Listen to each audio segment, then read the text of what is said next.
বিমান বিধ্বস্ত হয়ে নিহত 5 জনের মরদেহ পরিবারের কাছে হস্তান্তর। হাসপাতালে নিভে গেল আরও 2 শিক্ষার্থীর প্রাণ। মৃত্যু বেড়ে 34, 6 জনের অবস্থা আশঙ্কাজনক। তার মুখে আমি মা ডাক শুনতেছি না, তাকে আমি দেখতে পাচ্ছি না। তো আর আমার মেয়ে নিতে আনতে পারিনি। শৈশবের দুরন্তপনা থেমে কবরের নিস্তব্ধতা। সন্তানের স্মৃতিতে বেদনার মহাকাব্য।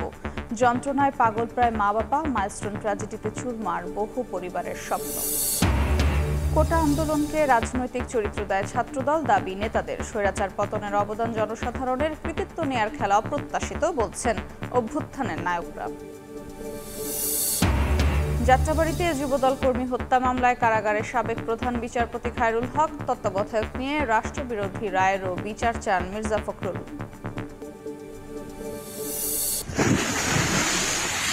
এই জায়গাটুক গেলি তাহলে গাং দেই বাইশে যাওয়া লাগবো, আমার আর কোনোখানে জায়গা হইব না। পদ্মার প্রবল স্রোতে বদলে যাচ্ছে মানচিত্র। মানিকগঞ্জ, রাজবাড়ী ও শরীয়তপুরে বিলীন 200 বিঘা জমি। ভেসে গেছে বহু বসতবাড়ির স্থাপনা, ভাঙন রোধে স্থায়ী সমাধান দাবি।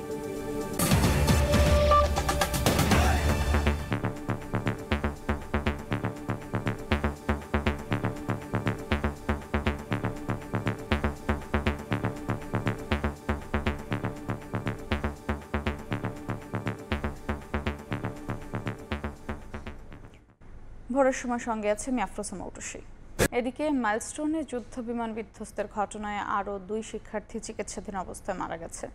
এ নিয়ে মৃতের সংখ্যা বেড়ে দাঁড়ালো 34 জনে। দগ্ধ ছোট্ট অনেক শিশু কাতরাচ্ছে হাসপাতালে। সুস্থতার অপেক্ষায় দিন গুনছেন স্বজনেরা। এদিকে সিঙ্গাপুর, ভারতের পর এবার চীন থেকে আসছে বিশেষজ্ঞ দল। গার হওয়া মরদেহের পরিচয় শনাক্তে বৃহস্পতিবার সকালে 11টি ডিএনএ নমুনা সংগ্রহ করে পুলিশের অপরাধ তদন্ত বিভাগ। হয়তো কোথাও চিকিৎসাধীন অবস্থায় আছে, হয়তো ট্রিটমেন্ট নিতেছে বা হয়তো বেঁচে আছে, কিন্তু ভাবি নাই যে ও একদম পাবো না, এটা কখনো ভাবি নাই। সিএমএইচে আমরা আনুমানিক বলছি যে এটা আমাদের নিধি হতে পারে। সব জায়গায় খোঁজার পর, আমরা মর্গে খোঁজার পরে একটাই মনে হচ্ছে যে আমাদের নিধি। এদিকে ক্ষত নিয়ে এখনও হাসপাতালে কাতরাচ্ছে অর্ধ শতাধিক শিশু। এর মধ্যে 44 জনই চিকিৎসাধীন জাতীয় বার্ন ইনস্টিটিউটে। হাসপাতালটির পক্ষ থেকে জানানো হয় এদের মধ্যে 8 জনের অবস্থাই আশঙ্কাজনক। এদিন মাহতাব রহমান ও মাহিয়া নামের শিক্ষার্থীর মৃত্যু হয় বার্ন ইনস্টিটিউটে।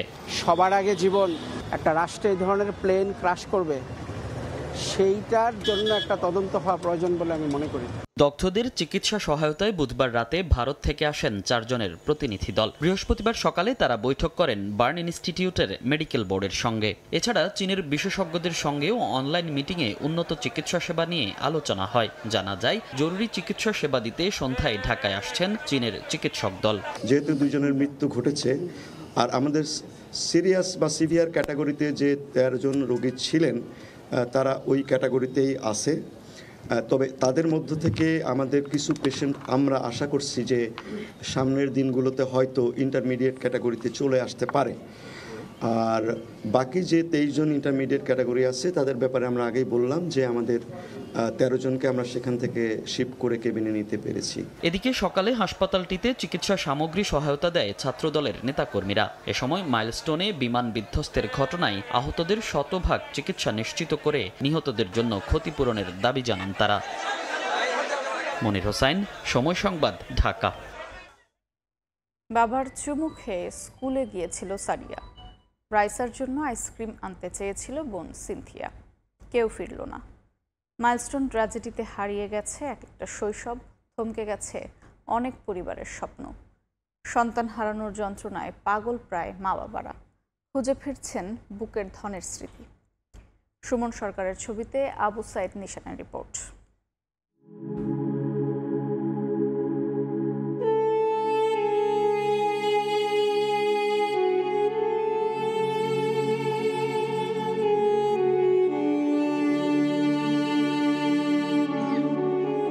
খোলা পড়ে আছে বই খাতা, নিঃসঙ্গ সেই খাট, আর উঠোনে একা পড়ে আছে প্রিয় দোলনাটি।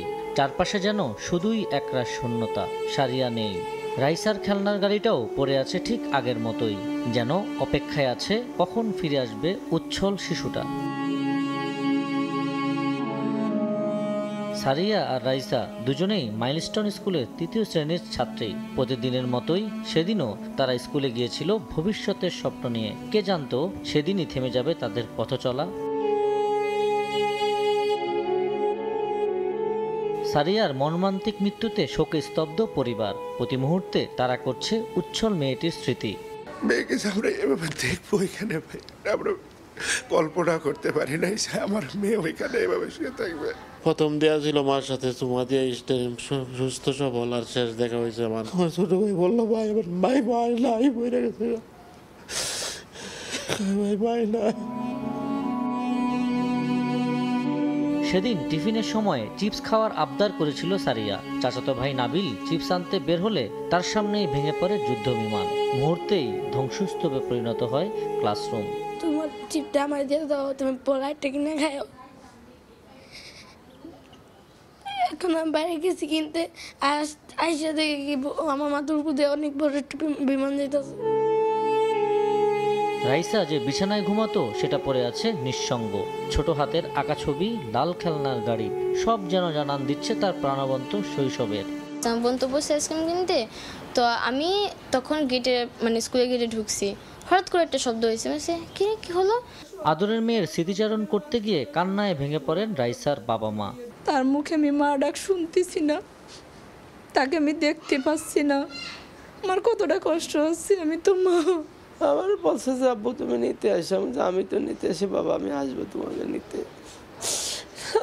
তো আর আমার মেয়ে নিতে আনতে পারিনি, এই কষ্টে তো আরো বুক ফেটে যাচ্ছে। সন্তানহারা বাবা মার জীবনের শূন্যতা কখনোই পূরণ হবে না। তাই অনাকাঙ্ক্ষিত দুর্ঘটনা রোধে সরকারকে প্রয়োজনীয় পদক্ষেপ নেওয়ার তাগিদ ক্ষতিগ্রস্তদের।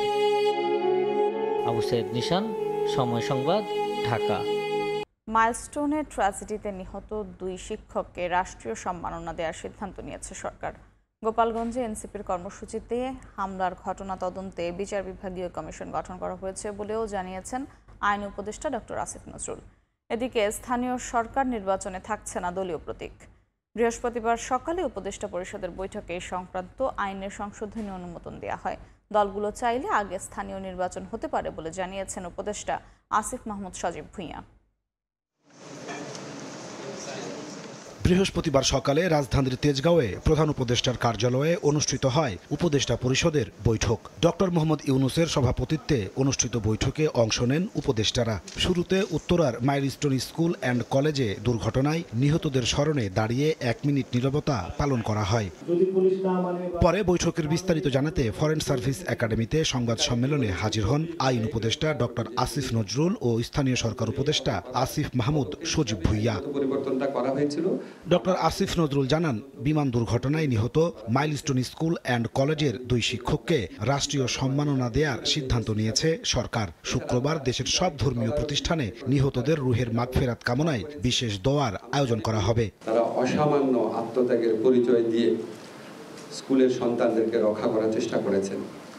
ওনাদেরকে উপযুক্ত রাষ্ট্রীয় সম্মাননা প্রদান করা হবে। প্রধান উপদেষ্টার প্রেস সচিব শফিকুল আলম জানান, গোপালগঞ্জে এনসিপির সমাবেশে হামলার ঘটনায় 6 সদস্য বিশিষ্ট বিচার বিভাগীয় কমিশন গঠন করা হয়েছে। 6 সদস্য বিশিষ্ট কমিটি, এরা গোপালগঞ্জের যে ভায়োলেন্সটা হলো এখানে হতাহত এবং এটার কারণ অনুসন্ধান করা, এই পুরো জিনিসগুলো তারা 3 সপ্তাহের মধ্যে এই কাজটা, এই ইনকোয়ারি এটা করবেন। স্থানীয় সরকার উপদেষ্টা আসিফ মাহমুদ সজীব ভুঁইয়া জানান, এখন থেকে স্থানীয় সরকার নির্বাচনে থাকছে না রাজনৈতিক দলের প্রতীক। এক প্রশ্নের জবাবে উপদেষ্টা জানান, জাতীয় নির্বাচন নাকি স্থানীয় সরকার নির্বাচন আগে হবে তা রাজনৈতিক ঐক্যের ভিত্তিতে নির্ধারণ করা হবে। দলীয় প্রতীকে স্থানীয় সরকার নির্বাচনে অংশগ্রহণ করার আর কোনো সুযোগ নেই। এখন থেকে ইন্ডিভিজুয়াল প্রতীকে স্থানীয় সরকার নির্বাচনগুলো হবে। রাজনৈতিক দলগুলোর ঐক্যমত্য এবং হলে এই বিষয়ে স্থানীয় সরকার নির্বাচন জাতীয় নির্বাচনের আগে হতে পারে। কাউকে গ্রেফতার করতে গেলে পুলিশ সদস্যকে তার পরিচয় নিশ্চিত করার পাশাপাশি আটকের 12 ঘন্টার মধ্যে তার স্বজনদের জানানোর নতুন আইন অনুমোদন দিয়েছে উপদেষ্টা পরিষদ।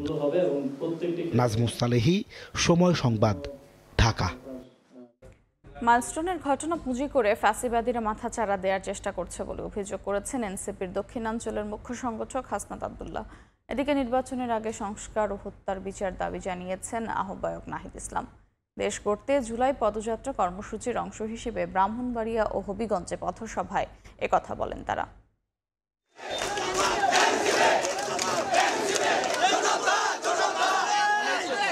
জন আকাঙ্ক্ষা জানতে এনসিপির দেশ গড়তে জুলাই পদযাত্রা বৃহস্পতিবার পৌঁছায় ব্রাহ্মণবাড়িয়ায়। শহরের বিভিন্ন সড়কে পদযাত্রার পর পৌর মুক্ত মঞ্চে হয় পথসভা। এ সময় মাইলস্টোন ট্র্যাজেডিতে শোক প্রকাশ করে নেতারা বলেন, বিমান বিধ্বস্তের ঘটনা পুঁজি করে ফ্যাসিবাদীরা মাথা চাড়া দেওয়ার চেষ্টা করছে।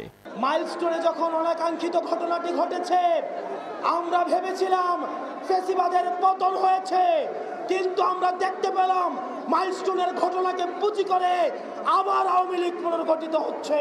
একটি গণতান্ত্রিক উত্তরণের জন্য আমরা যে সংস্কার প্রস্তাবগুলো দিয়েছি, এই সংস্কার প্রস্তাবের আশু বাস্তবায়নের মধ্য দিয়ে একটি গ্রহণযোগ্য নির্বাচনের দিকে যেতে হবে। সেটির পূর্বে দৃশ্যমান বিচার এবং সংস্কার নিশ্চিত করতে হবে। জাতীয় নাগরিক পার্টি সংস্কার, বিচার, নতুন সংবিধানের দাবিতে এগিয়ে যাবে। আমরা মনে করি উন্নয়ন মানে শুধু ঢাকার উন্নয়ন নয়, বাংলাদেশের প্রত্যেকটি জেলায় উন্নয়নের সুষম বন্টন হতে হবে। এদিন বিকেলে জুলাই পদযাত্রা পৌঁছায় হবিগঞ্জে। জেলা উপজেলা পর্যায়ের নেতাকর্মীদের পাশাপাশি ঢল নামে সাধারণ জনতার। কণ্ঠের সঙ্গে কণ্ঠ মিলিয়ে চলে স্লোগান। শহরের টাউন হল মোড়ে হয় পথসভা। সেখানে এনসিপির শীর্ষ নেতা নাহিদ ইসলাম বলেন, দেশে আবারও দুর্বৃত্তায়ন ও মুজিববাদী রাজনীতি শুরু হয়েছে। এলাকায় এলাকায় যে দুর্বৃত্তায়নের রাজনীতি আবার নতুন করে শুরু হচ্ছে, মুজিববাদে পুনর্বাসিত হচ্ছে, চাঁদাবাজ দখলদারিত্বের রাজনীতি ফিরে আসতেছে। আমাদেরকে সেই রাজনীতি ঠেকিয়ে দিতে হবে। আমরা মনে করি ফ্যাসিবাদ বিরোধী লড়াইয়ে যেই একতা, যেই সংহতি বাংলাদেশে তৈরি হয়েছে, রাজনৈতিক দল এবং জনগণের মধ্যে, দেশের পক্ষে জনগণের পক্ষে সেই সংহতি ঐক্য আমাদেরকে ধরে রাখতে হবে। দেশ গড়তে জুলাই পদযাত্রার 25তম দিনের কর্মসূচি শুরু হবে সুনামগঞ্জ শহরে পথসভার মধ্য দিয়ে। ওমর ফারুক, সময় সংবাদ। 15 বছরে আওয়ামী সন্ত্রাসী ও রাষ্ট্রীয় বাহিনীর হাতে নিহতদের তালিকা তৈরির নির্দেশ দিয়েছেন প্রধান উপদেষ্টা ডক্টর মোহাম্মদ ইউনূস। ভবন যমুনায় শহীদ আবরার ফাহাদের পরিবারের সঙ্গে সাক্ষাৎকালে তিনি এই নির্দেশনা দেন। বৃহস্পতিবার বিকেলে রাষ্ট্রীয় অতিথি ভবন যমুনায় বুয়েট শিক্ষার্থী আবরার ফাহাদের বাবা মোহাম্মদ বরকতুল্লাহ, ছোট ভাই আবরার ফাইয়াজ ও মামা মোহাম্মদ মোফাজ্জল হোসেন প্রধান উপদেষ্টার সঙ্গে সাক্ষাৎ করেন। এ সময় আবরার হত্যা মামলার দ্রুত বিচার ও কুষ্টিয়ার গড়াই নদীর ওপর সেতু নির্মাণের দাবি জানান মোহাম্মদ বরকতুল্লাহ। ছাত্র রাজনীতির নামে সহিংসতা বন্ধে এবং শিক্ষা প্রতিষ্ঠানগুলোকে শিক্ষার্থী বান্ধব করতে প্রধান উপদেষ্টার হস্তক্ষেপ চান আবরার ফাইয়াজ।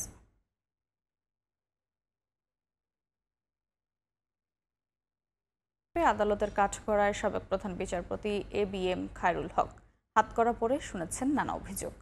দেশের ইতিহাসে এই ঘটনা আর ঘটেনি। দীর্ঘ শুনানিতে ছিলেন নিশ্চুপ। তার পক্ষে ছিল না কোনো আইনজীবী। খায়রুল হকের বিরুদ্ধে যাত্রাবাড়িতে যুবদল কর্মীকে হত্যার অভিযোগ আনা হয়েছে।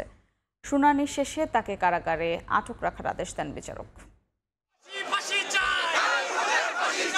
আসামির কাঠগড়ায় সাবেক প্রধান বিচারপতি। দেশের ইতিহাসে এই ঘটনা এবারই প্রথম। বৃহস্পতিবার সন্ধ্যায় সেনাবাহিনী ও পুলিশের কড়া নিরাপত্তায় ঢাকার CMM আদালতে হাজির করা হয় ABM খায়রুল হককে। কোনো হামলা না হলেও প্রধান বিচারপতি থাকাকালে তার কর্মকাণ্ডের সমালোচনা করে স্লোগান দেন আইনজীবীরা।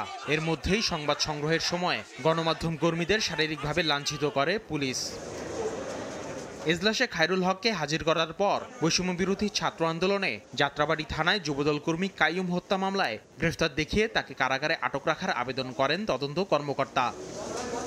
আবেদনের পর বিচারকের অনুমতি নিয়ে খায়রুল হকের বিরুদ্ধে রাষ্ট্রপক্ষ সহ শুনানি করেন 8 জন আইনজীবী। তুলে ধরেন তার বিরুদ্ধে নানা অভিযোগ। কাঠগড়ায় দাঁড়িয়ে দীর্ঘক্ষণ ভৎসনামূলক শুনানি মুখ বুজে শোনেন সাবেক প্রধান বিচারপতি। কোনো শুনানি ছাড়াই বেগম খালেদা জিয়াকে বাড়ি ছাড়া ও জিয়াউর রহমান স্বাধীনতার ঘোষক নন এমন সব রায়ের বিরুদ্ধে ক্ষোভ উগরে দেন আইনজীবীরা। বেগম খালেদা জিয়াকে তার বাড়ি থেকে কোনো ধরনের হিয়ারিং এর সুযোগ না দিয়ে উচ্ছেদের আদেশ দিয়েছিলেন। 10 মিনিটের সময় দেন, আমরা আমাদের ক্লায়েন্ট সাবেক প্রধানমন্ত্রী বেগম খালেদা জিয়ার সাথে একটু পরামর্শ করে এসে হিয়ারিং করি। উনি 10 মিনিটের সময় না দিয়ে বেগম খালেদা জিয়াকে উচ্ছেদের বিয়ানি আদেশ দিয়েছিলেন। রাষ্ট্রপক্ষের আইনজীবী বলেন, অবসরের 11 দিন আগে তত্ত্বাবধায়ক সরকার ব্যবস্থা বাতিল করে দেশের গণতন্ত্রের কফিনে শেষ পেরেক ঠুকেছিলেন খায়রুল হক। এমন বিতর্কিত রায়ের কারণেই স্বৈরাচারী হয়ে ওঠেন শেখ হাসিনা। তত্ত্বাবধায়ক সরকারের পদ্ধতি বাতিল করার পর যে অত্যাচার নির্যাতন হয়েছে এবং খুন গুম হত্যা এবং আইনাগর তৈরি হয়েছে উনার বদলতে হয়েছে। শেখ হাসিনা আজকে স্বৈরাচার হয়েছে উনার কারণে। আদালতে ছিলেন না খায়রুল হকের পক্ষের কোনো আইনজীবী। জামিন আবেদন দাখিল না করায় কারাগারে আটক রাখার আদেশ দেন বিচারক। আসিফ মোহাম্মদ সিয়াম, সময় সংবাদ, ঢাকা। আইন অনুযায়ী সাবেক প্রধান বিচারপতি খায়রুল হকের দৃষ্টান্তমূলক শাস্তির দাবি জানিয়েছেন বিএনপি মহাসচিব মির্জা ফখরুল ইসলাম আলমগীর। বৃহস্পতিবার দুপুরে রাজধানীর গুলশানে বিএনপি চেয়ারপারসনের কার্যালয়ে সংবাদ সম্মেলনে তিনি বলেন, তত্ত্বাবধায়ক সরকার নিয়ে তার দেয়া রায় ছিল রাষ্ট্রবিরোধী। জনগণের সঙ্গে প্রতারণা করেছেন, রাষ্ট্রের সঙ্গে প্রতারণা করেছেন সাবেক বিচারপতি খায়রুল হক সাহেব। রায়টা তিনি শর্ট দিয়েছিলেন, সেটাও আমরা মনে করি যে এই রাষ্ট্রের বিরুদ্ধে গেছে। বিলম্বে হলেও যে এতদিন পরে তার বিরুদ্ধে যে ব্যবস্থা গ্রহণ করেছে সরকার, সেই জন্য সরকারকে আন্তরিক ধন্যবাদ। দৃষ্টান্তমূলক শাস্তি হওয়া উচিত, যাতে ভবিষ্যতে কেউ ওই জায়গাটাতে বসে আর সেই জায়গার অপব্যবহার করে রাষ্ট্রের ক্ষতি করতে না পারে। পরিবার নয়, নিজ কার্যালয়ের গাড়ি চালকদেরও প্লট বরাদ্দ দেওয়ার অভিযোগ উঠেছে শেখ হাসিনার বিরুদ্ধে। অসামান্য অবদানের স্বীকৃতির কোটায় দেয়া এসব সুবিধার নথি জব্দ করেছে দুদক। সংস্থাটি বলছে, এই কোটায় সাবেক প্রধানমন্ত্রীর কার্যালয়ের সঙ্গে যুক্ত 15 গাড়ি চালককে ঢাকার ঝিলমিল আবাসন প্রকল্পে প্লট বরাদ্দ দেওয়া হয়েছিল। সাবেক প্রধানমন্ত্রী শেখ হাসিনা ক্ষমতার অপব্যবহার করে শুধু নিজ পরিবারের সদস্যদের জন্যই নয়, তার কার্যালয়ের গাড়ি চালকদের জন্যও রাজুকের প্লট বরাদ্দের ব্যবস্থা করেছেন, এমন অভিযোগ পেয়েছে দুর্নীতি দমন কমিশন দুদক। সম্প্রতি রাজুক কার্যালয়ে অভিযান চালিয়ে ড্রাইভারদের প্লট বরাদ্দ দেয়া সংক্রান্ত নথিপত্র জব্দ করে দুদক কর্মকর্তারা। জানা যায়, অসামান্য অবদানের স্বীকৃতি কোটায় সাবেক প্রধানমন্ত্রীর কার্যালয়ের সঙ্গে যুক্ত মোট 15 জন গাড়ি চালককে ঢাকার ঝিলমিল আবাসন প্রকল্পে প্লট বরাদ্দ দেওয়া হয়েছিল। বৃহস্পতিবার এক ব্রিফিংয়ে দুদক জানায়, রাষ্ট্রের জন্য তাদের কি অবদান তা কোনো নথিতে স্পষ্ট নয়। অ্যালটমেন্ট নীতিমালার 13 এই ধারার আওতায় বিভিন্ন সময় সাবেক প্রধানমন্ত্রী সহকারী একান্ত সচিব ড্রাইভার সহ প্রায় 15 জন ড্রাইভারকে প্লট বরাদ্দ প্রদান করার তথ্য পাওয়া গেছে। প্লট বরাদ্দের তালিকায় আরও আছেন 45 ব্যবসায়ী, 2 জন বাংলাদেশি ব্রিটিশ নাগরিক, কয়েকজন বিচারপতি ও বিভিন্ন পেশায় নিয়োজিত প্রায় অর্ধ শতাধিক ব্যক্তি। তবে তারা কিভাবে এই কোটা প্রাপ্য হলেন তাও প্রশ্নবিদ্ধ।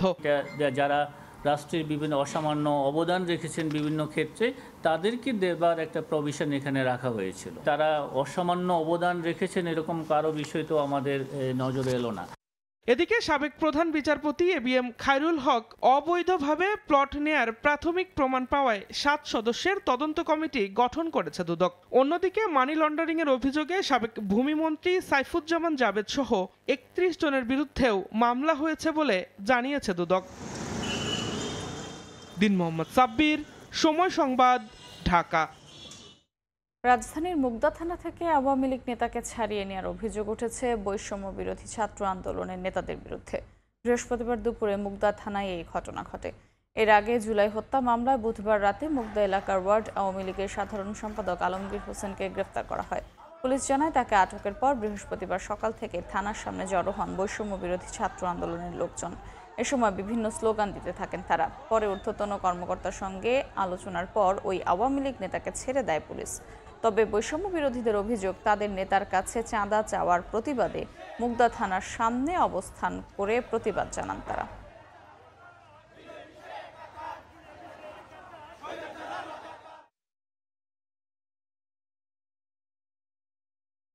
উনি হচ্ছে আওয়ামী লীগের ৭১ নং ওয়ার্ডের ৪ নং ইউনিটের আওয়ামী লীগের সাধারণ সম্পাদক ছিলেন। গতকালকে আমরা ধরছিলাম, থানায় নিয়ে আসার পরে এনসিপির লোকজন সুপারিশ করে, পরে কথাবার্তা বলে তাদেরকে আমি পাঠিয়ে দিই। যখন তাকে কোর্টে প্রেরণ করব এরকম সময়ে একটু বাধাগ্রস্ত হই। পরবর্তীতে আমাদের ঊর্ধ্বতন কর্তৃপক্ষের সাথে কথা বলে ওটা জামিন দেওয়া হয়। তার মেয়ে হচ্ছে সমন্বয়ক, সেই সূত্র ধরে সে আগে আওয়ামী লীগ করতো, এখন করে না। তাদের বক্তব্য ছিল এটা। এর উপর হাইড্রো পাওয়ার প্ল্যান্ট স্থাপনে বাংলাদেশের ক্ষতি হবে না বলে আশ্বাস দিয়েছে চীন। বৃহস্পতিবার সন্ধ্যায় পররাষ্ট্র মন্ত্রণালয়ে ব্রিফিংয়ে কথা জানিয়েছেন উপদেষ্টা তৌহিদ হোসেন। মাইলস্টোন ট্র্যাজেডিতে ভারতের চিকিৎসক দল পাঠানোকে দুই দেশের সম্পর্কের জন্য ইতিবাচক হিসেবে দেখছেন তিনি। এদিকে ১১ আগস্ট প্রধান উপদেষ্টার মালয়েশিয়া সফরের বিষয়টিও নিশ্চিত করেন পররাষ্ট্র উপদেষ্টা। শতাব্দীর সেরা প্রকল্প দাবি করা জলবিদ্যুৎ বাঁধ নির্মাণ শুরু করেছে চীন। তিব্বত অঞ্চলে ইয়ারলুং জাংপো নদীর নিম্নাঞ্চলে ৫ ধাপে নির্মিত এই বাঁধ থেকে ৩০,০০০ কোটি কিলোওয়াট বিদ্যুৎ উৎপাদন করবে উজানের এই দেশটি। তবে চীনের পৌষ মাসে সর্বনাশের শঙ্কা তৈরি হতে পারে ভারত আর বাংলাদেশের মতো ভাটি এলাকায়। আগে থেকেই এ নিয়ে উদ্বেগ জানিয়ে আসছিল বাংলাদেশ আর ভারত। তবে এই বাঁধে বাংলাদেশে পানির হিস্সা নিয়ে কোনো সমস্যা হবে না বলে আশ্বস্ত করেছে চীন। বৃহস্পতিবার সন্ধ্যায় পররাষ্ট্র মন্ত্রণালয়ে সাংবাদিকদের একথা জানান উপদেষ্টা। চীনের রাষ্ট্রদূত এসেছিলেন, আমার সাথে কথা বলেছেন। উনি আমাকে এক্সপ্লেন করেছেন যে তারা এটা ঠিক ওই যে একটা বাঁধ দিয়ে যে হাইড্রো পাওয়ার যেটা করার সিস্টেম, ওইটাতে তারা যাচ্ছে না। এটা নতুন টেকনোলজি তারা বের করেছেন। অনেকটাই ওই কয়েক ধাপে তারা এটাকে ব্যবহার করবেন, পানির প্রবাহটাকে। এবং নিশ্চয়তা দিয়েছেন যে কোনো ধরনের কোনো ইরিগেশন এলিমেন্ট নাই এটাতে, এবং কোনো পানি উইথড্রয়ালের কোনো পরিকল্পনা বা কোনো প্রোগ্রাম এটার মধ্যে নেই। মাইলস্টোন ট্র্যাজেডিতে আহতদের চিকিৎসায় বিশেষজ্ঞ দল পাঠিয়েছে ভারত ও চীন। বিষয়টিকে দ্বিপাক্ষিক সম্পর্কের জন্য ইতিবাচক হিসেবে দেখছেন তৌহিদ হোসেন। ঘটনা ঘটার পরে যে দেশগুলো আমাদেরকে সহায়তা দিতে চেয়েছে, হেল্প করতে চেয়েছে, তাদের মধ্যে ভারত একটি। এবং তাদেরকে আমরা বলেছি যে আমরা তথ্য নিয়েছি আমাদের বার্ন ইউনিটের কাছ থেকে তাদের কী প্রয়োজন। তারা যা বলেছেন সেই অনুযায়ী আমরা তাদেরকে জানিয়েছি। তারই প্রেক্ষিতে দুজন ডাক্তার, দুজন নার্স এসেছেন। আমি মনে করি যে এটা একটা পজিটিভ জিনিস। এদিকে মার্কিন ট্যারিফ প্রসঙ্গে জানতে চাইলে তা এখনও আলোচনাধীন বলে জানিয়েছেন উপদেষ্টা। নেগোসিয়েশন এখনো শেষ হয়নি, আপনারা জানেন সেটা। মাঝপথে আমি একটা কথা বলা উচিত হবে না যেটা কোনো সমস্যার সৃষ্টি করতে পারে নেগোসিয়েশন প্রসেসে। জুম্মান সাদিক, জ্যাভলিন, সময় সংবাদ, ঢাকা। অনেকটা ঢালাও ঋণ দেওয়ার মাসুল গুনছে ব্যাংক খাত। একদিকে দেশের অর্থঋণ আদালতে ২ লাখের বেশি মামলায় আটকে আছে আমানতকারীদের ৪ লাখ কোটি টাকার বেশি। অন্যদিকে এ পর্যন্ত সম্পন্ন করা বাংলাদেশ ব্যাংকের নিয়োগকৃত অডিট ফার্মের ফরেনসিক রিপোর্টের হিসেবে শরিয়া ভিত্তিক অনেক দুর্বল ব্যাংকের অনাদায়ী ঋণ ৯০%-এরও বেশি। এমন পরিস্থিতিতে আমানতকারীদের অর্থ ফেরাতে আরও কঠোর হচ্ছে কেন্দ্রীয় ব্যাংক। সেলিয়া সুলতানার রিপোর্ট। টাকাটা দরকার, আমাকে একটু টাকাটা দেন। ওনারা বলতেছে যে কি এভাবে দেওয়া যাবে না, আপনি যদি নিতে চান তাহলে মানে মাসে একবার এসে নিয়ে যাবেন ৫,০০০ টাকা করে। নাসিমা আক্তার আমানত রেখেছেন ৫ বছর। তার হিসেবে যদি তিনি পুরো টাকা পেতে চান তাকে আরো ৫ বছর প্রতি মাসে ব্যাংকে যেতে হবে। প্রতি মাসে আবার আসতে হয়, তাহলে আমার একটা খরচ আছে না, এই খরচটা কি আপনারা দিবেন? ওনারা কোনো উত্তর দেয় না। নিজেদের ক্ষুদ্র ক্ষুদ্র সঞ্চিত আমানত যখন নাসিমা আক্তাররা ফেরত পান না অথবা ফেরত পেতে সমস্যায় পড়েন, তখন তারা কোনো অভিযোগ করতে যান না কোথাও। কিন্তু যারা নাসিমা আক্তারদের এই ক্ষুদ্র আমানত থেকে ঋণ গ্রহণ করেন হাজার হাজার কোটি টাকা, তারা আদালতে আসেন। এরকম প্রায় ২,০৪,০০০ মামলা রয়েছে আদালতে। সবচেয়ে বড় কথা, ব্যাংক এবং আর্থিক প্রতিষ্ঠানগুলোর এই জায়গায় অর্থ আটকে আছে ২,১২,০০০ কোটি টাকা। অর্থঋণ আদালতে যাদের প্রতিনিয়ত যাতায়াত, তাদের মতে সুরক্ষার জন্য আইন হলেও আইনের সুবিধা নিয়ে ঋণখেলাপিরা টাকা ফেরত না দিয়ে বরং সংবিধানের ১০২ ধারায় জুডিশিয়াল রিভিউতে সময় নেওয়ার সুযোগ নেন। এতে সময়ের সাথে ব্যয় ও সুদ দুটোই বাড়ে। জাজমেন্ট হয়ে গেলে জাজমেন্টের ইমপ্লিমেন্ট করার একটা প্রসেস চলে আসে, এক্সিকিউশন কেস করতে হয়। ওই এডিআরের মধ্যেই হচ্ছে আপনি দেখবেন যে এডিআরটা এতটাই বেশি মানে উদাসীনভাবে ওই স্টেজগুলো পার করে ফেলে কোর্ট, যার কারণে ওই জায়গাগুলোতেই আপনার লোনটা রিকভার হওয়ার কথা, কিন্তু রিকভার হচ্ছে না। খেলাপি ঋণ নিয়ে ব্যাংকগুলোর লুকোচুরি আরও বেশি প্রকাশ পায় বাংলাদেশ ব্যাংকের নিয়োগ দেওয়া আন্তর্জাতিক অডিট প্রতিষ্ঠানের প্রতিবেদনেও। সেখানে দুর্বলের তালিকায় থাকা শরিয়া ভিত্তিক ব্যাংকের ঘোষিত অনাদায়ী ঋণ 20 থেকে 40% ঘরে দেখানো হলেও প্রতিবেদন অনুযায়ী কারো কারো 90%-এরও বেশি। নিয়ম না মেনে ঢালাও ঋণ দেওয়ার কারণেই ব্যাংকগুলোর এমন পরিস্থিতি। ফলে এবার খেলাপিদের কোনো ধরনের সহযোগিতা করার প্রমাণ পেলে ব্যবস্থা নেওয়ার কথা জানায় কেন্দ্রীয় ব্যাংক। অ্যাসেটটা ক্লাসিফাইড হয়ে গেলে তার দায়ভার ব্যাংকেই বহন করতে হয় এবং অতএব ব্যাংকার হিসেবে আমার নিজেরই দায়িত্ব যে আমার অ্যাসেটটা যাতে পুনরুদ্ধার করতে পারি দ্রুত এবং সেটাকে ক্ষতিজনক অবস্থা থেকে একটা লাভজনক অবস্থায় নিয়ে আসতে পারি। এই জন্য আমরা বারবার বলতেছি যে এই ক্ষেত্রে কোনো প্রকার গাফিলতি বা প্রচেষ্টার অভাব আমরা বরদাস্ত করব না। ব্যাংক খাতের খেলাপি ঋণের তালিকায় এগিয়ে 4 রাষ্ট্রায়ত্ত ব্যাংক ও 6টি বেসরকারি ব্যাংকের অংশীদারিত্ব 3,27 কোটি টাকা, যা মোট খেলাপি ঋণের 71%। তবে অডিট ফরেনসিক রিপোর্টে এটি আরও বাড়বে, যা ব্যাংক খাতকে ইতিবাচক ধারায় ফেরাতে ব্যাপকভাবে চাপ সৃষ্টি করবে বলে মনে করছেন ব্যাংক সংশ্লিষ্টরা। সেলিয়া সুলতানা, সময় সংবাদ, ঢাকা। পানি বাড়ার সঙ্গে ভাঙন দেখা দিয়েছে পদ্মার 2 তীরে। এরই মধ্যে নদীগর্ভে চলে গেছে মানিকগঞ্জ, রাজবাড়ী ও শরীয়তপুরের প্রায় 200 বিঘা ফসলি জমি, বসতবাড়ি ও বিভিন্ন স্থাপনা। আতঙ্কে আছেন তীরবর্তী মানুষ। স্থায়ীভাবে নদী শাসনের দাবি তাদের। শিগগিরই ভাঙন রোধে কার্যকর ব্যবস্থা নেওয়ার আশ্বাস পানি উন্নয়ন বোর্ডের।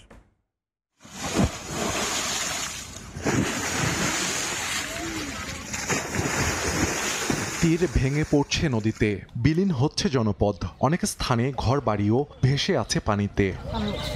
বর্ষা মৌসুমে পানি বাড়ছে পদ্মায়, সঙ্গে দেখা দিয়েছে ভাঙন। এরই মধ্যে নদী গর্ভে চলে গেছে মানিকগঞ্জ, রাজবাড়ী ও শরীয়তপুরের প্রায় 200 বিঘা ফসলি জমি, বসতবাড়ি ও বিভিন্ন স্থাপনা। এতে আতঙ্কে আছেন তীরবর্তী মানুষ।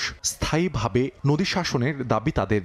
পানি বাড়লি পারে ভাঙ্গে ছিঁড়ে পল্টে নিয়ে যায়, কয়টা বস্তা ফেলাইছিল, বস্তা টস্তা পেয়েছে নিয়ে গেছে। পিছনে মসজিদ, এই যে স্কুল কলেজ, এগুলো খুব ঝুঁকির মুখে। আসলে সব নদীতে চলে গেছে, এখন একটু বসত বাড়ি আছে, তাও ধরে তাও ভাঙতেছে। এই জায়গাটু গেলি তাহলে গাং দেই বাইশে যাওয়া লাগবে, আমার আর কোনোখানে জায়গা হইব না। নদীর চাপ বড় বড় ভেঙে পড়ে, পোলাপানে রাত্রে ঘুমাইতে পারে না বাতাসে।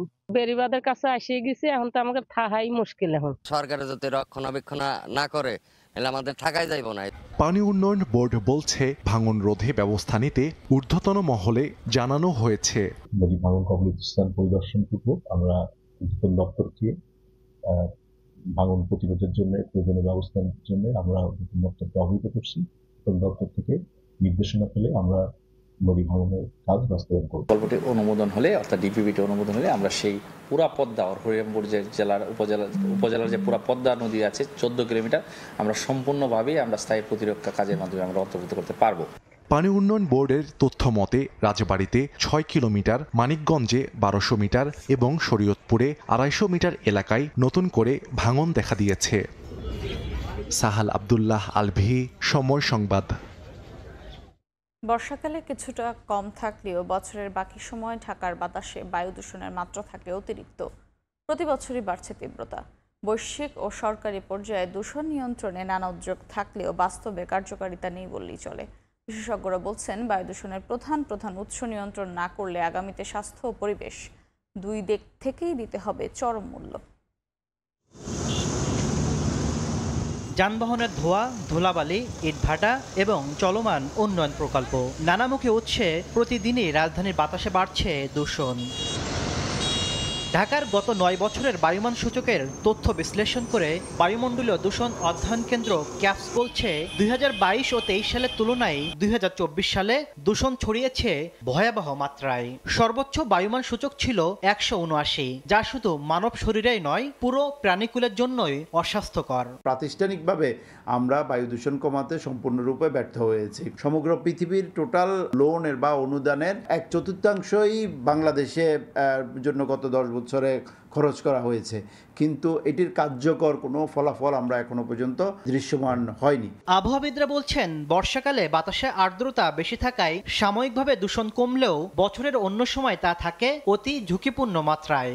যে বাতাসগুলো পশ্চিম থেকে আসে এগুলো প্রচুর পলিউশন নিয়ে আসে, হ্যাঁ, এবং এই সময় বাতাসের আর্দ্রতার পরিমাণ কম থাকে, বৃষ্টিপাত কম থাকে, ফলে দেখা যায় যে সাস্টেইন অবস্থায় এরা মানে বাতাসে ভাসমান অবস্থায় বিভিন্ন উপাদানগুলো থাকে, ফলে দেখা যায় যে বাতাসের যে মানটা এটা অনেকটাই স্বাস্থ্যের পক্ষে অনুকূল থাকে না। আর শ্বাসতন্ত্রের জটিলতা ও হৃদরোগে আক্রান্ত হয়ে স্বাস্থ্যগত নিরাপত্তা পড়ছে হুমকির মুখে বলছেন চিকিৎসকরা। সবচেয়ে বেশি ক্ষতিতে শিশুরা। বিশুদ্ধ অক্সিজেন সেটা কিন্তু সরবরাহটা ঠিকমতো হচ্ছে না, তখন আমাদের আস্তে আস্তে ফুসফুস নষ্ট হয়ে যাচ্ছে, হার্ট ফেলিওর ডেভেলপ করছে, এরপর কিডনি, যার ফলে পুরো দেখা যাচ্ছে বডিরই সমস্যা হচ্ছে। বায়ু দূষণের প্রধান উৎসগুলো সরকারের সংশ্লিষ্ট বিভাগকে নিয়ন্ত্রণ করতে দ্রুত পদক্ষেপের আহ্বান পরিবেশবিদদের। তাসলিম তৌহিদ, সময় সংবাদ, ঢাকা। ভোরের সময় এই ছিল আমার কাছে। পরবর্তী সংবাদগুলো জানাতে সঙ্গে থাকবেন আমিরুল ইসলাম আলিফ। ধন্যবাদ আপনাকে। নিজের রক্তের সন্তান অথচ কোলে নেয়ার অধিকার নেই, অভাব অনটনের তীব্র যন্ত্রণায় হারিয়ে ফেলেছেন জীবনের সবচেয়ে বড় সম্পদ। আদালতের দরজার দরজায় ঘুরে ক্লান্ত এক বাবা, বিধ্বস্ত এক মা, তাদের বুক ভরা আকুলতা একটাই, সন্তানকে ফিরিয়ে দিন। যদিও হতাশ করেছেন উচ্চ আদালত। বাকি গল্প থাকছে আফজাল হোসেনের রিপোর্টে। নিজের সন্তানকে ফিরে পেতে আদালতের দ্বারে দ্বারে ঘুরছেন এক হতভাগ্য বাবা মা।